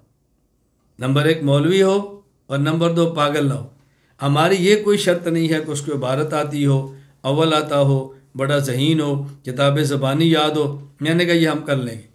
میں بطور مزاح کے کہا کرتا ہوں پہ ہم گونگے کو زبان دے لیتے ہیں، نبینے کو آنکھ دے لیتے ہیں، یہ ہم سنبھال لیں گے، لیکن احمق ہمارے ساتھ نہیں چل سکتا۔ بس مولوی اور بیوقوف نہ ہو، ہمارے پاس بھیج دو، ہم اس کو تخصص کرا لیں گے۔ تو بے دماغ ہونا اور بات ہے، بد دماغ ہونا اور بات ہے۔ میں اس کو سمجھانے کے لیے مزید ایک لفظ استعمال کیا کرتا ہوں۔ کچھ لوگ ہوتے ہیں با ذوق، کچھ ہوتے ہیں بے ذوق، کچھ ہوتے ہیں بد ذوق۔ با ذوق خوشبو لگائیں یا خوشبو سونگھیں تو مزہ آ گیا، لطف آتا ہے ان کو، تر و تازہ ہو جاتے ہیں۔ اور بے ذوق خوشبو لگانا نہ لگانا دونوں برابر ہے، لگا لو تو بھی ٹھیک ہے، نہ لگاؤ تو بھی ٹھیک ہے، کچھ فرق ہی نہیں۔ اور بد ذوق خوشبو لگاؤ تو نزلہ ہو جائے، مجھے خوشبو نہ لگانا، مجھے خوشبو سے نزلہ ہوتا ہے۔ تو با ذوق ہونا الگ بات ہے، بے ذوق ہونا الگ بات ہے، اور بد ذوق ہونا الگ بات ہے۔ اسی طرح با دماغ دماغ والا ہو، سمجھدار ہو، بے دماغ سمجھدار نہ ہو، اور بد دماغ کہ وہ کوڑ مغز ہو، ہر بات کو الٹا سمجھتا ہو۔ اس کو سمجھانا بہت مشکل ہے۔ اللہ تعالیٰ بس ہماری حفاظت فرمائے۔ میرا چونکہ واسطہ پڑتا رہتا ہے نا، ہر آئے دن کسی نہ کسی واسطہ پڑتا ہے، اور میں جس طرح تحمل کے ساتھ برداشت کرتا ہوں، میں جانتا ہوں یا میرا خدا جانتا ہے۔ پورے عالم کی ایک مخلوق مجھ سے وابستہ ہے، اور ظاہر ہر قسم کے ساتھ ہی رابطہ کرتے ہیں، عجیب عجیب بات پر واسطہ پڑتا ہے اور کبھی سمجھانا پڑتا ہے۔ خیر، عیسیٰ علیہ السلام کے 6 معجزے۔ 7واں معجزہ مردوں کو اللہ کے حکم سے زندہ کرنا، وَأُحْيِي الْمَوْتَ بِإِذْنِ اللَّهِ، سورہ آل عمران آیت نمبر 49۔ مردے کی قبر پہ یا فلان قم بِإِذْنِ اللَّهِ، مردہ کھڑا ہوا تھا۔ نمبر 8 بغیر دیکھے کھائی اور ذخیرہ کی ہوئی چیزوں کی خبر دینا۔ لوگ آتے، آپ فرماتے میں بتا دو تم کیا کھا کر آئے ہو، میں یہ بتاؤں گا تم گھر کیا رکھ کر آئے ہو۔ سورہ آل عمران آیت نمبر 49۔ وَأُنَبِّئُكُم بِمَا تَأْكُلُونَ وَمَا تَدَّخِرُونَ فِي بُيُوتِكُمْ۔ نمبر 9 عیسیٰ علیہ السلام کا معجزہ، آپ نے اللہ سے دعا مانگی، پکا پکایا کھانا دسترخوان آسمان سے آ رہا ہے۔ سورہ مائدہ آیت نمبر 114 115۔ حضرت عیسیٰ علیہ السلام نے اللہ سے دعا مانگی، اللہم ربنا انزل علینا مائدۃ من السماء تکون لنا عیدا لاولنا وآخرنا وآیۃ منک وارزقنا وانت خیر الرازقین۔ اللہ آسمان سے دسترخوان بھیج دے۔ اللہ نے فرمایا انی منزلہ علیکم، میں اتاروں گا، فمن یکفر بعد منکم فانی اعذبہ عذابا لا اعذب احدا من العالمین۔ ہم نے اگر اس جیسا کسی کو دسترخوان نہیں دیا نا، اگر نہ شکری کی تو پھر ایسی سزا دیں گے اس جیسی کسی اور کو سزا بھی نہیں دی ہوگی۔ اللہ اکبر۔ اللہ تعالی ہمیں نعمتوں کی قدر کرنے کی توفیق عطا فرمائے۔ انسان نعمت کی ناقدری کرتا ہے، اللہ بہت سخت تنبیہ فرماتے ہیں، اور سب سے بڑی تنبیہ اللہ اس نعمت کو چھین لیتے۔ یہ جو دسترخوان تھا اس میں کیا نعمت تھی، تھا کیا؟ حضرت عمار بن یاسر رضی اللہ عنہ فرماتے ہیں رسول اللہ صلی اللہ علیہ وسلم فرمایا انزلت المائدۃ من السماء خبزا ولحما، گوشت اور روٹی، گوشت بھی آتا اور روٹی بھی آتی۔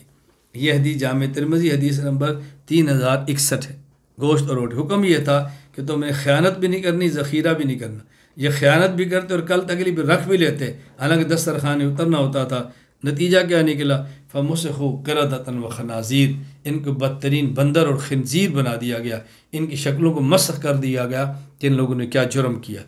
خیر یہ آپ کا معجزہ تھا۔ میں یہاں بات عرض کیا کرتا ہوں کہ عیسیٰ علیہ السلام نے اللہ سے دعا مانگی کہ یا اللہ آسمان سے پکا پکایا کھانا آئے، آسمان سے دسترخوان اترے، اور دسترخوان میں کیا تھا؟ روٹی اور گوشت۔ اب دیکھیں کتنی پیاری یہ خوراک ہے، روٹی اور گوشت۔ ہم نے روٹی اور گوشت جیسی خوراک کو چھوڑ کے کبھی برگر، کبھی پیزے، اور کس طرح اپنی صحتوں کو پیسے دے دے کر برباد کر رہے ہیں۔ اللہ کے لیے صحت کا خیال رکھو، اللہ کے لیے خوراک خالص استعمال کرو، اچھی کھاؤ، خالص کھاؤ، بہت زیادہ اس کا اہتمام کرو۔ مجھے اس پر ایک واقعہ اپنا یاد آیا کہ میرے پاس مہمان آئے تو میں نے ان کے لیے کھانا پکایا، اور میں نے ان کو یہ کہا کہ یہ کھانا میں نے آپ کے لیے زیتون کے اندر بنایا ہے، اور میں پہلے کم استعمال کرتا تھا، اور جب سے 19 یعنی یہ 2018 میں جب مجھے دل کا جھٹکا لگا، اٹیک ہوا، تو ڈاکٹروں نے کہا تو اس کے بعد سے میں زیتون استعمال کرتا ہوں، تو آپ نہ زیتون استعمال کریں۔ میں اب اس کا اہتمام نہیں کرتا کہ یہ نہ سمجھنا میں ابھی آپ کے ہوں تو آپ سمجھیں کہ بہت ابھی تک اسی ڈاکٹر والے پرہیز کھانے میں چل رہا ہے۔ ویسے میں سمجھا رہا ہوں، میں نے ان کو کہا کہ زیتون میں بنائے۔ اس بندے نے مجھے بڑی پیاری بات کی۔ میری عادت ہے کہ اچھی بات ہو میں فوراً قبول کرتا ہوں۔ مجھے اس نے کہا کہ مولانا صاحب آپ زیتون کی بجائے دیسی گھی استعمال کریں۔ میں نے کہا زیتون کی بجائے دیسی گھی؟ زیتون کا تذکرہ تو قرآن کریم میں اللہ نے کس طرح فرمایا؟ بس زیتون قسم اٹھائیے۔ اس نے کہا زیتون خالص ہو تب ہے۔ اب دیکھیں ایک فیکٹری روزانہ اتنے ہزار لیٹر وہ زیتون تیار کرتی ہے، پھر اس زیتون کا محفوظ رکھنا ہے تو اس کے اندر کچھ نہ کچھ تو کیمیکل ڈالیں گے تو زیتون کا تیل محفوظ رہے گا نا، ورنہ کیسے رہے گا؟ میں نے کہا پھر اس نے کہا جو دیسی گھی ہے، پہلے آپ دیکھیے پوری زمین یہ اس کائنات کا خلاصہ ہے، اس زمین سے پھر نکلتے ہیں چارہ، وہ زمین کا خلاصہ ہے، جانور کھاتا ہے تو اس میں گوبر، خون، سب پیشاب، پھر دودھ، یہ اس کا خلاصہ ہے، پھر ہم دودھ کو گرم کرتے ہیں تو اس کے اندر نکلتی ہے ملائی یا مکھن، یہ اس کا خلاصہ ہے، مکھن، ملائی، پھر ملائی کا خلاصہ مکھن، پھر اس کو گرم کریں تو گھی، یہ گھی دیکھیں پوری زمین کا خلاصہ ہے، آپ اس کو تھوڑا استعمال کیا کریں۔ مجھے بات سمجھ آ گئی۔ میں پہلے بھی استعمال کرتا تھا، تب بھی کرتا ہوں، تب سے لے کر اب تک میں نے اہتمام کیا ہے جس حد تک ممکن ہو میں دیسی گھی کا استعمال کرتا ہوں۔ اور جو دل کے مریض ہے، جن کو ڈر رہتا ہے کہ ہم نے دیسی گھی کھایا تو دل کا مسئلہ بنے گا، وہ باز نشین فرما لیں کہ اللہ پاک نے اس خالص گھی کو ایسا بنایا ہے کہ جسم کی جو طبی حرارت ہے وہ اس کو پگھلا کے رکھ دیتی ہے، وہ چکنائی کو رگوں میں نہیں جمنے دیتی، لیکن کھائیں اعتدال کے ساتھ۔ آپ آدھا پاؤ روزانہ نکلنا شروع کر دیں تو اس میں جسم کی رگوں کا کیا قصور ہے کہ اس کو پگھلا نہیں رہی؟ بھئی آپ کتنی چیز کو پگھلائے گی؟ ذرا آپ سوچیں نا، جسم کی حرارت وہ تبھی ہے، وہ کوئی گیس کا چولہا تو لگا ہوا نہیں ہے کہ پاؤ آدھے پاؤ گھی کو بھی ہر روز پگھلا کے رکھ دیا کریں۔ خیر میں عرض کر رہا ہوں کہ خوراک خالص اللہ تعالیٰ سے مانگیں اور خالص خوراک کھانے کا اہتمام بھی کریں۔ نمبر 10، آپ کا زندہ حالت میں آسمان پر اٹھایا جانا، یہ عیسیٰ علیہ السلام کا معجزہ ہے اور اس کی قرآن کی تصریح ہے، اس پر ہم نے بات بھی کی ہے۔ تو میں نے آپ کی خدمت میں حضرت عیسیٰ علیہ السلام کے 10 معجزات آپ کی خدمت میں پیش کیے ہیں۔ نمبر 3، نمبر 1 حضرت عیسیٰ علیہ السلام کا تعارف، نمبر 2 حضرت عیسیٰ علیہ السلام کے معجزات، نمبر 3 حضرت عیسیٰ علیہ السلام کی تعلیمات۔ حضرت عیسیٰ علیہ السلام کی تعلیمات کیا تھی؟ نمبر 1، حضرت عیسیٰ علیہ السلام اللہ کے بندے ہیں، اللہ کے بیٹے نہیں۔ نمبر 2، حضرت عیسیٰ علیہ السلام صاحب کتاب نبی ہیں۔ نمبر 3، حضرت عیسیٰ علیہ السلام مادرزاد نبی ہیں۔ نمبر 4، حضرت عیسیٰ علیہ السلام کا وجود مبارک بہت برکت والا ہے۔ نمبر 5، حضرت عیسیٰ علیہ السلام نبی ہیں، نماز روزے کے پابند ہیں۔ نمبر 6، حضرت عیسیٰ علیہ السلام اپنی والدہ ماجدہ کی خدمت گزار تھے۔ نمبر 7، والدہ کی خدمت نہ کرنے والا سرکش اور بدبخت ہوتا ہے۔ نمبر 8، حضرت عیسیٰ علیہ السلام نے عقیدہ توحید کو بیان فرما کے ابن اللہ یعنی خود کے خدا کے بیٹے ہونے کی تردید فرمائی۔ نمبر 9، حضرت عیسیٰ علیہ السلام نے اپنے ماننے والوں کو توحید کا درس دیا، کسی اور کے سامنے سر نہیں جھکانا سوائے اللہ کے۔ نمبر 10، حضرت عیسیٰ علیہ السلام ایک اللہ کی عبادت کرنے کا حکم دیتے ہیں اور اللہ کی عبادت کو جنت کا راستہ قرار دے کے صراط مستقیم فرماتے ہیں۔ حضرت عیسیٰ علیہ السلام کو جو نبی مانتا ہے ان کو عیسیٰ علیہ السلام کی تعلیمات کا خیال بھی کرنا چاہیے۔ نمبر 4، حضرت عیسیٰ علیہ السلام نے رسول اللہ صلی اللہ علیہ وسلم کی بشارت دی ہے کہ میرے بعد ایک نبی آئے گا جن کا نام احمد ہوگا۔ سورۃ الصف آیت نمبر 6، فرمایا مبشرا برسول یاتی من بعد اسمہ احمد، میرے بعد ایک نبی آئے گا جو رسول ہوگا اور اس کا نام احمد ہوگا، وہ حضور اکرم صلی اللہ علیہ وسلم ہے۔ صحیح بخاری حدیث نمبر 3532، حضرت امام بخاری رحمۃ اللہ علیہ فرماتے ہیں محمد بن جبیر ابن مطعم اپنے والد جبیر ابن مطعم رضی اللہ عنہ سے روایت نقل کرتے ہیں کہ رسول اللہ صلی اللہ علیہ وسلم فرمایا لی خمسۃ اسماء، یعنی آپ کے اور نام بھی ہیں، ان 5 ناموں کا یہاں ذکر فرمایا کہ یہ 5 نام بطور خاص ہیں، میں محمد ہوں، میں احمد ہوں، میں ماحی ہوں جس کے ذریعے اللہ کفر کو مٹاتے ہیں، میں حاشر ہوں قیامت کے دن میرے قدموں پر لوگوں کو جمع کیا جائے گا، وانا العاقب، اور میں عاقب ہوں، یعنی آخری ہوں، سب سے بعد آنے والوں. یہاں بھی احمد کا تذکرہ فرمایا. اور ایک حدیث پاک سے ابن حبان حدیث نمبر 6404 مفصل حدیث ہے، میں اس کا ایک جملہ نقل کرتا ہوں. ارباز بن ساریہ رضی اللہ عنہ فرماتے ہیں میں نے سنا رسول اللہ صلی اللہ علیہ وسلم سے کہ آپ نے فرمایا انی عند اللہ مکتوب بخاتم النبیین. آگے لفظ کیا ہے؟ بشارت و عیسیٰ، میں عیسیٰ کی بشارت ہوں، یعنی قرآن سے بھی ثابت ہے، عیسیٰ علیہ السلام نے بشارت دی. رسول اکرم صلی اللہ علیہ وسلم خود فرمایا کہ عیسیٰ علیہ السلام کی میں بشارت ہوں. اچھا، اسی طرح انجیل یوحنا کی جو انجیل ہے، اس کی جو ان کے آیات نمبر 16 ہیں، اور میں باپ سے درخواست کروں گا تو وہ تمہیں دوسرا مددگار بخشے گا کہ اب تک تمہارے ساتھ رہے. اب دیکھو، یہ وہی چیزیں ہیں کہ جس کی حضرت عیسیٰ علیہ السلام نے بڑی وضاحت کے ساتھ بشارت دی ہے. قندیل عجیب میں موجود تھی، انجیل میں تحریف ہو گئی، الفاظ بدل دیے گئے، لیکن یہ بشارت وہاں پہ موجود ہے. آپ اس کی مزید تفصیلات دیکھنا چاہیں تو حضرت مفتی محمد تقی عثمانی صاحب دامت برکاتہم نے اس پر گفتگو فرمائی ہے سورۃ الصف آیت نمبر 6 کے تحت، اور ہمارے اپنا بھی جو ترجمۃ القرآن ہے اس کے اندر بھی ہے، اور مزید دروس القرآن میرا اس کے اندر تفصیل سے باتیں کی ہیں. میں صرف خلاصہ عرض کر رہا ہوں کہ عیسیٰ علیہ السلام نے اپنے بعد ایک نبی کی بشارت جس کا نام احمد تھا، اور وہ حضور اکرم صلی اللہ علیہ وسلم ہیں. یہاں مجھے ایک لطیفہ یاد آیا کہ مرزا غلام احمد قادیانی، اس نے جو دعوے کیے، ایک دعویٰ یہ بھی تھا کہ میں احمد ہوں، ایک یہ بھی دعویٰ تھا. امیر شریعت عطا اللہ شاہ بخاری رحمہ اللہ تعالی جید عالم بھی تھے، صاحب لسان خطیب بھی تھے، بے باک مناظر بھی تھے، شجاع اور بہادر بھی تھے، مدبر بھی تھے، حسین و جمیل بھی تھے، اور سب سے بڑھ کر یہ کہ رسول اللہ صلی اللہ علیہ وسلم کی اولاد میں سے تھے، اور سید بھی تھے. امیر شریعت عطا اللہ شاہ بخاری رحمۃ اللہ علیہ نے ایک قادیانی سے پوچھا کہ تمہارے مرزے کا نام تو غلام احمد ہے، اور قرآن کریم نے تو یہ کہا کہ عیسیٰ علیہ السلام کے بعد آنے والے کا نام احمد ہے، تو یہ اپنے آپ کو احمد کیسے کہتے ہیں؟ تو غلام احمد ہے. اس نے کہا جی وہ ہے تو احمد، یہ غلام احمد برکت کے لیے ہے کہ احمد کی غلامی سے وہ احمد بنے، اصل ہے احمدی. حضرت امیر شریعت فرمانے لگے پھر تو پکی بات ہے کہ یہ نبی نہیں بن سکتا. کہا جی کیوں؟ فرمایا اس لیے کہ نبی تو وہ بنتا ہے جس کو میں نبی بناؤں، جب میں نے اس کو نبی نہیں بنایا تو نبی کیسے بنے گا؟ کہا جی نبی آپ بناتے ہیں؟ فرمایا ہاں میں بناتا ہوں. کہا جی وہ کیسے؟ کہا اس لیے کہ میں اللہ ہوں نا، تو میں بناتا ہوں. کہا جی اللہ کیسے؟ کہا جی میرا نام اللہ ہے. کہا جی آپ کا نام تو عطا اللہ ہے. کہا نہیں، عطا تو برکت کے لیے، اصل تو میں اللہ ہی ہوں، بس اللہ کی عطا سے اللہ بن جاتا ہے. اس نے کہا یہ کیسے ہو سکتا ہے؟ شاہ جی فرمانے اگر یہ نہیں ہو سکتا تو وہ کیسے ہو سکتا ہے؟ اگر میرے نام سے عطا کاٹ کر میں اللہ نہیں بنتا، اس کے نام سے غلام کاٹ کر وہ احمد کیسے بنے گا؟ بدبخت ہو. یہی بات میں تمہیں سمجھانا چاہتا ہوں.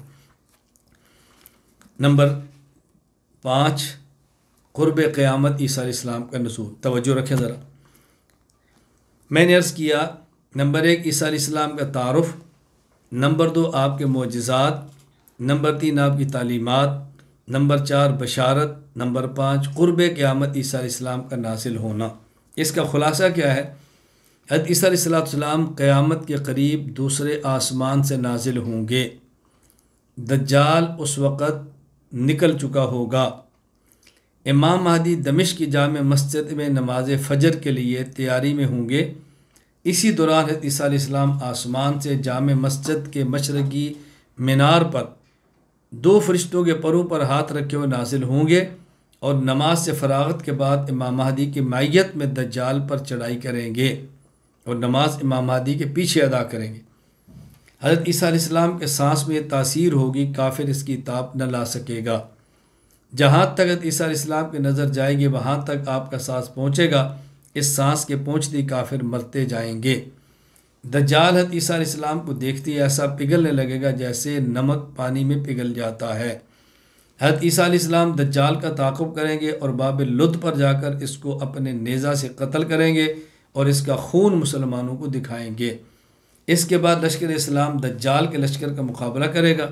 اس لشکر میں جو یہودی ہوں گے مسلمانوں کا لشکر ان کو خوب قتل کرے گا. اس طرح زمین دجال اور یہود کے ناپاک وجود سے پاک ہو جائے گی۔ حاکم عادل بن کر حکومت کریں گے، خنزیر کو قتل کر کے یہودیت کو ختم کر دیں گے، صلیب توڑ کے عیسائیت کا وجود مٹا دیں گے، مال اتنا عام ہوگا کہ کوئی بندہ نہیں لے گا۔ مدینہ منورہ میں آپ کا انتقال ہوگا، مسلمان آپ کی نماز جنازہ پڑھیں گے اور رسول اکرم صلی اللہ علیہ وسلم قبر مبارک کے ساتھ حجرہ عائشہ میں روضہ پاک کے اندر یہ دفن ہوں گے۔ اس پر کئی ایک روایات موجود ہیں، میں خلاصہ پیش کر دیتا ہوں۔ مسند ابی یعلیٰ میں روایت موجود ہے، حدیث نمبر 6577۔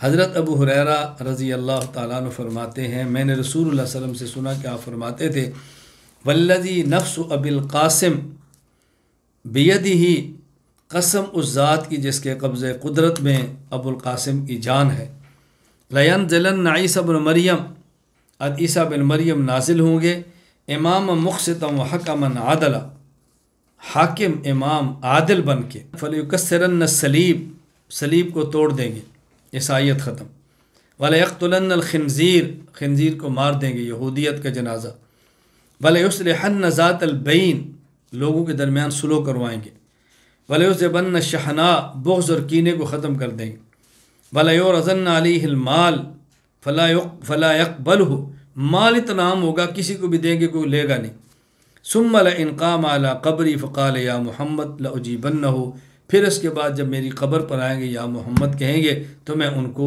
جواب دوں گا۔ یہ حدیث پاک موجود ہے۔ مجھے یہاں پر ایک واقعہ یاد آیا کہ ہمارے پاکستان میں ایک ضلع چنیوٹ ہے، وہاں ختم نبوت کانفرنس تھی اور اسٹیج پر میں بیٹھا تھا، میرا بعد میں بیان تھا، مجھ سے پہلے خطیب بیان کر رہے تھے مرزے کی تردید میں، قادیانیت کے رد میں، اور ان کا اپنا عقیدہ قبر مبارک میں حضور اکرم صلی اللہ علیہ وسلم کے زندہ ہونے کا نہیں تھا، جنہیں ہم مماتی کہتے ہیں، وہ بیان کر رہے تھے۔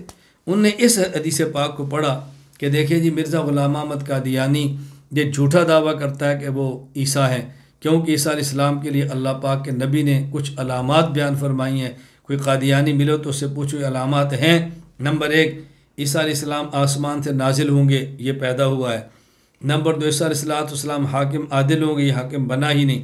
نمبر 3، وہ عیسائیت کو ختم کر دیں گے، عیسائیت اب بھی ہے۔ نمبر 4، یہودیت کو ختم کریں گے، یہودیت اب بھی ہے۔ نمبر 5، مسلمانوں میں صلح کرائیں گے، مسلمان تو لڑ رہے ہیں۔ نمبر 6، مسلمانوں کے درمیان وہ بغض ختم کریں گے، بغض کینہ تو اب بھی ہے۔ نمبر 7، کسی پر مال پیش ہوگا تو کوئی مال قبول نہیں کرے گا، مال بہت ہوگا۔ یہاں تک ان نے یہ نشانیاں پیش کر دی۔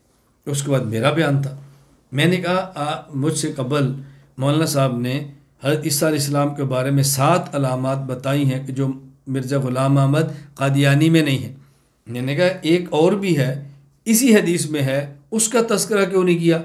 قادیانی ملے تو اس سے 8 نشانیاں پوچھے، اور 8ویں نشانی رسول اللہ صلی اللہ علیہ وسلم فرمائی، ثم لئن قام علی قبری فقال یا محمد لاجیبنہ، پھر عیسیٰ علیہ السلام میری قبر پر آئیں گے، یا محمد فرمائیں گے، میں جواب بھی دوں گا۔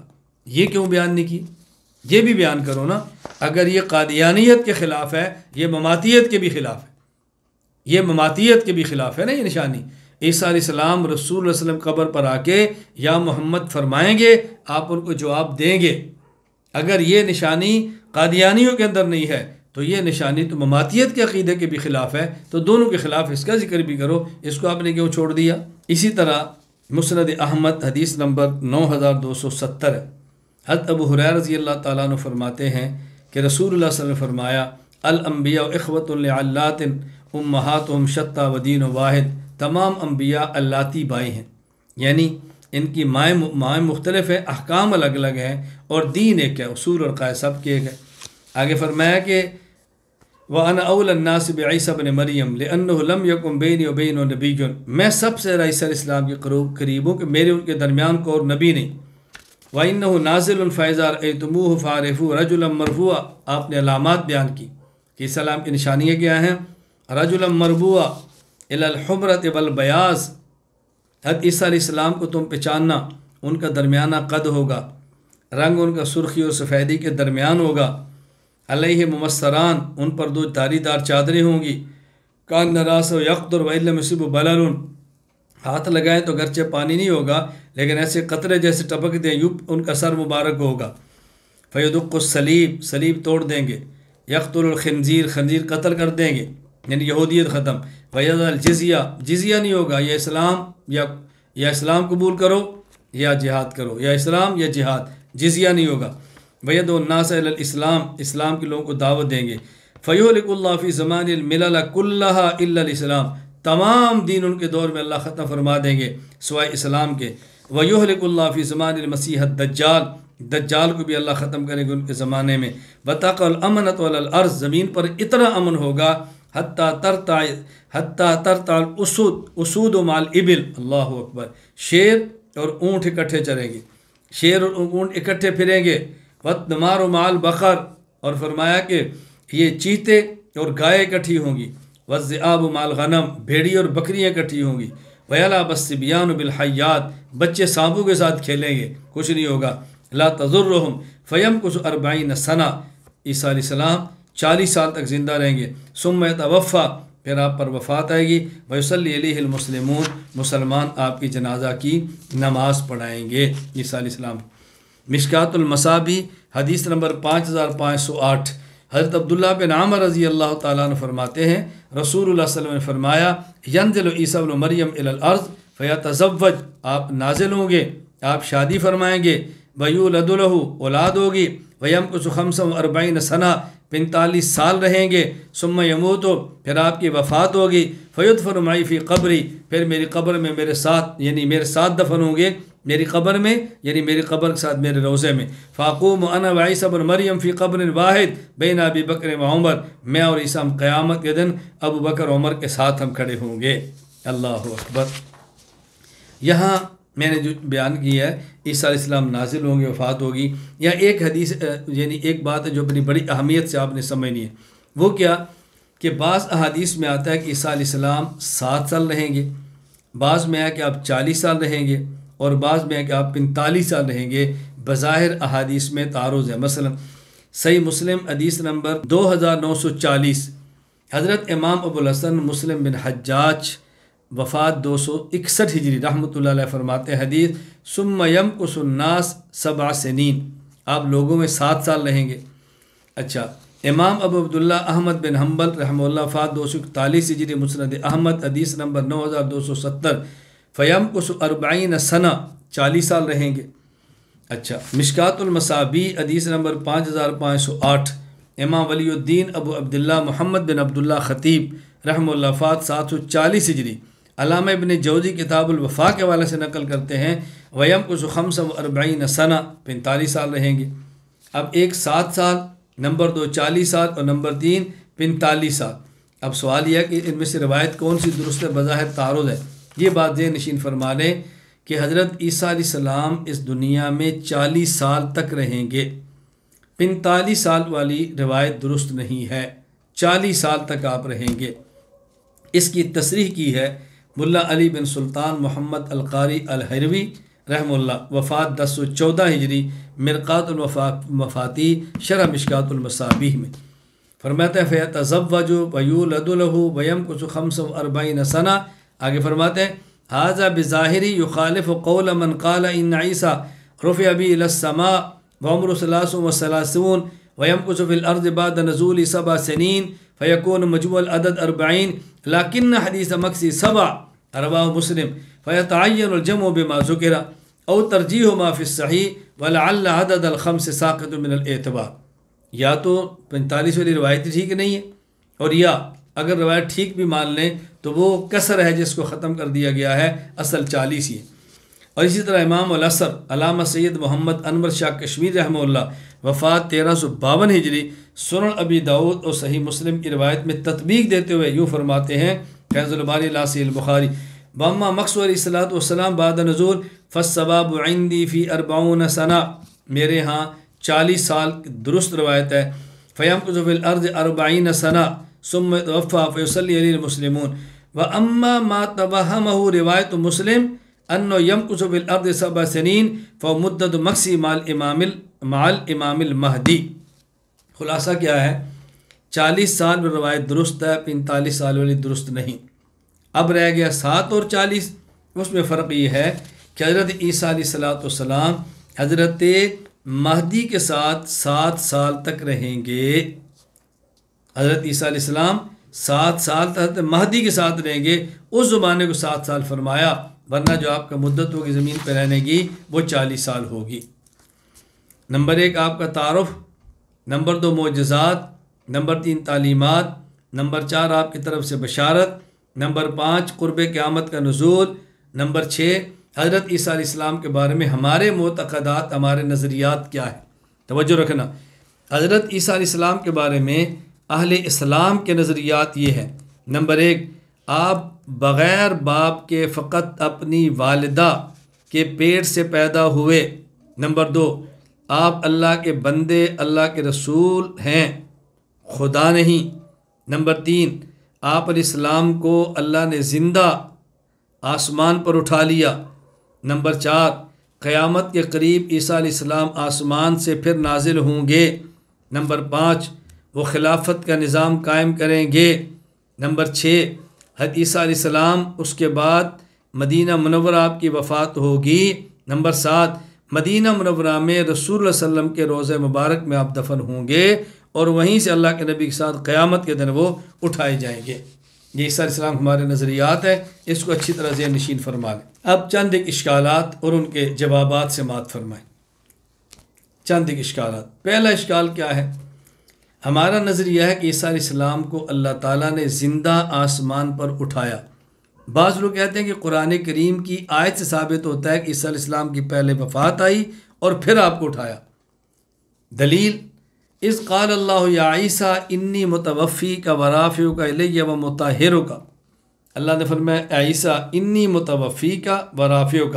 وہ کہتے ہیں دیکھیں پہلا لفظ ہے متوفی کا، متوفی توفی سے ہے، توفی کہتے ہیں وفات کو، تو پہلے آپ کی وفات ہے اور اس کے بعد آپ کو آسمان کی طرف اٹھایا گیا۔ اور دیکھیں دلیل کس طرح پیارے انداز میں پیش کی جاتی ہے کہ کالج کا طبقہ کتنی جلدی متاثر ہوتا ہے، اور اس کو پیش کرنے والے کون ہیں؟ ہمارے دور کے گمراہ اور گمراہ کن، خود بھی گمراہ اور دوسروں گمراہ کرنے والے جاوید احمد خامدی۔ وہ کہتے ہیں قرآنی ترتیب دیکھو، پہلے وفات دی، پھر اٹھا دیا، یہودیوں کے ہاتھ سے پاک رکھا، متبعین کو اللہ غالب کریں گے، یہ تو قرآنی ترتیب ہے۔ باقی اور انبیاء علیہ السلام پر وفات آئی، حتیٰ کہ ہمارے پیغمبر پاک صلی اللہ علیہ وسلم پر بھی وفات آئی، عیسیٰ علیہ السلام پر وفات آ گئی، تو پھر کیا ہوا؟ اس سے کیا فرق پڑتا ہے؟ توجہ رکھیں۔ ہم نے کہا بات یہ ہے فرق پڑتا ہے، آپ زندہ ہیں، کوئی بندہ آپ سے کہہ دیا مر گئے ہیں، تو کوئی کیا فرق پڑتا ہے؟ اور لوگ بھی فوت ہو گئے ہیں، میں نے فوت تو ہونا ہی، مجھے پہلے کہہ دیا مر گئے، تو کیا ہوا؟ فرق کیوں نہیں پڑتا؟ کسی زندہ کو یہ کہنا کہ فوت ہو گیا ہے، فرق تو پڑتا ہے نا۔ پھر اس کی حیات پر نصوص بھی ہوں، اس کی حیات پر امت کا اجماع بھی ہو، اس کی حیات کا انکار کرنا کفر بھی ہو، اور پھر بھی کوئی بندہ کہہ دے کیا فرق پڑتا ہے؟ تو فرق تو پڑتا ہے، بندہ دائرہ اسلام سے نکل جاتا ہے، فرق کیوں نہیں پڑتا؟ باقی جو جاوید احمد خامدی نے دلیل دی ہے میں آپ کے سامنے پیش کرتا ہوں۔ دلیل کیا ہے کہ جی اللہ تعالیٰ نے فرمایا انی متوفی کا، دیکھیں پہلے وفات کا تذکرہ ہے۔ یہ بات اچھی طرح سمجھ لیں، قرآن کریم میں اللہ تعالیٰ نے جو لفظ توفی ہے اس کا 23 آیات میں استعمال فرمایا ہے، اچھی طرح سمجھ لیں۔ توفی کا اصل معنی ہے، اصل توفی کا معنی وہ ہے کسی چیز کو کامل اور مکمل طور پر لے لینا، یہ توفی کا اصل معنی ہے۔ لغت میں توفی کا معنی ہوتا ہے اخذ الشیء بافیاً، کسی چیز کو کامل اور مکمل لے لینا۔ جب کسی انسان کے لیے توفی کا لفظ ہوگا تو انسان میں 2 چیزیں ہیں، نمبر 1 جسم اور نمبر 2 روح، ان دونوں کو اکٹھا لیں گے، اس کو توفی کہیں گے لغت کے اعتبار سے۔ تو توفی کا اصل معنی ہے اخذ الشیء بافیاً، کسی چیز کو کامل اور مکمل لینا، یہ توفی ہے۔ اور انسان کامل، جسم مع روح، روح مع جسم ہے، پورے انسان کو لیں، اسے کہیں گے توفی۔ اب یہاں اس کا معنی کیا ہے؟ کیونکہ کبھی توفی کا معنی نیند پر بھی ہے، اور کبھی توفی بول کر موت بھی ہوتی ہے، اور اصل توفی کا معنی جسم اور روح کو کامل اور مکمل لینا ہے۔ اب یہاں متوفی کا معنی کیا کریں گے؟ موت کریں گے، نیند کریں گے، یا اس کا اصلی معنی کریں گے جسم اور روح دونوں کو لینا؟ کیا کریں گے؟ ہم کہتے ہیں کہ یہاں اس کا معنی ہے جسم اور روح دونوں کو لینا، زندہ لے لینا، نہ نیند دینا نہ موت دینا، یہاں یہ معنی مراد ہے، یہاں وفات کا ذکر ہی نہیں ہے۔ توجہ سے بات سمجھیں، میں اس کو قدر تفصیل سے بات کرنے لگوں۔ قرآنی ضابطہ سمجھ لیں، قرآن کریم کی 23 آیات میں توفی اور اس کے مشتقات کا تذکرہ موجود ہے۔ جس آیت میں لفظ توفی کے ساتھ قرینہ موت ہو تو وہاں توفی متوفی بمعنی موت آئے گا، متوفع، اور جس آیت میں لفظ توفی کے ساتھ قرینہ نوم یا لیلاً رات کا ہو وہاں توفی کا معنی نیند ہوگی، اور جہاں کوئی بھی قرینہ موجود نہ ہو وہاں توفی کا معنی ہوگا اخذ الشیء وافیاً، کسی چیز کو کامل اور مکمل لے لینا، روح اور جسم دونوں کو لینا۔ یہ بات اچھی طرح ذہن نشین فرما لیں۔ اب 23 مقامات پہ اللہ نے تذکرہ فرمایا ہے۔ اب دیکھ سورۃ البقرہ آیت نمبر 234، والذین یتوفون منکم ویذرون ازواجا یتربصن بانفسہن اربعۃ اشہر وعشرا، نمبر 2۔ سورۃ البقرہ آیت نمبر 240، والذین یتوفون منکم ویذرون ازواجا، نمبر 3۔ سورہ آل عمران آیت نمبر 55، اذ قال اللہ یا عیسیٰ انی متوفیک ورافعک الی، نمبر 4۔ سورہ آل عمران آیت نمبر 193، ربنا اننا سمعنا منادی ینادی للایمان ان آمنوا بربکم فآمنا ربنا فاغفر لنا ذنوبنا وکفر عنا سیئاتنا وتوفنا مع الابرار، توجہ رکھنا۔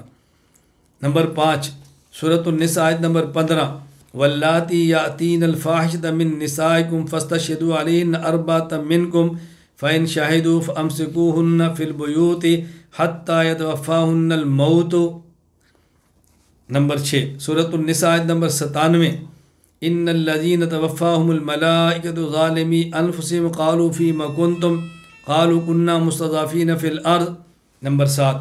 سورۃ الانعام آیت نمبر 37، فمن اظلم ممن افترى علی اللہ کذبا او کذب بآیاتی اولئک ینالهم نصیب من الکتاب حتی اذا جاءتهم رسلنا یتوفونہم قالوا اینما کنتم، نمبر 8۔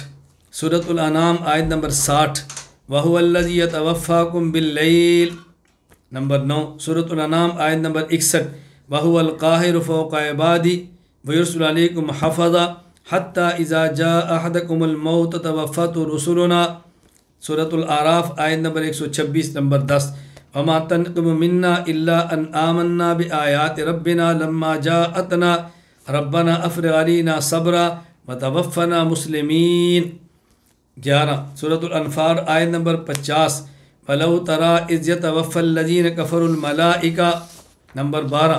سورہ یونس آیت نمبر 46، وَإِمَّا نُرِيَنَّكَ بَعْضَ الَّذِي نَعِدُهُمْ أَوْ نَتَوَفَّيَنَّكَ فَإِلَيْنَا مَرْجِعُهُمْ، نمبر 13۔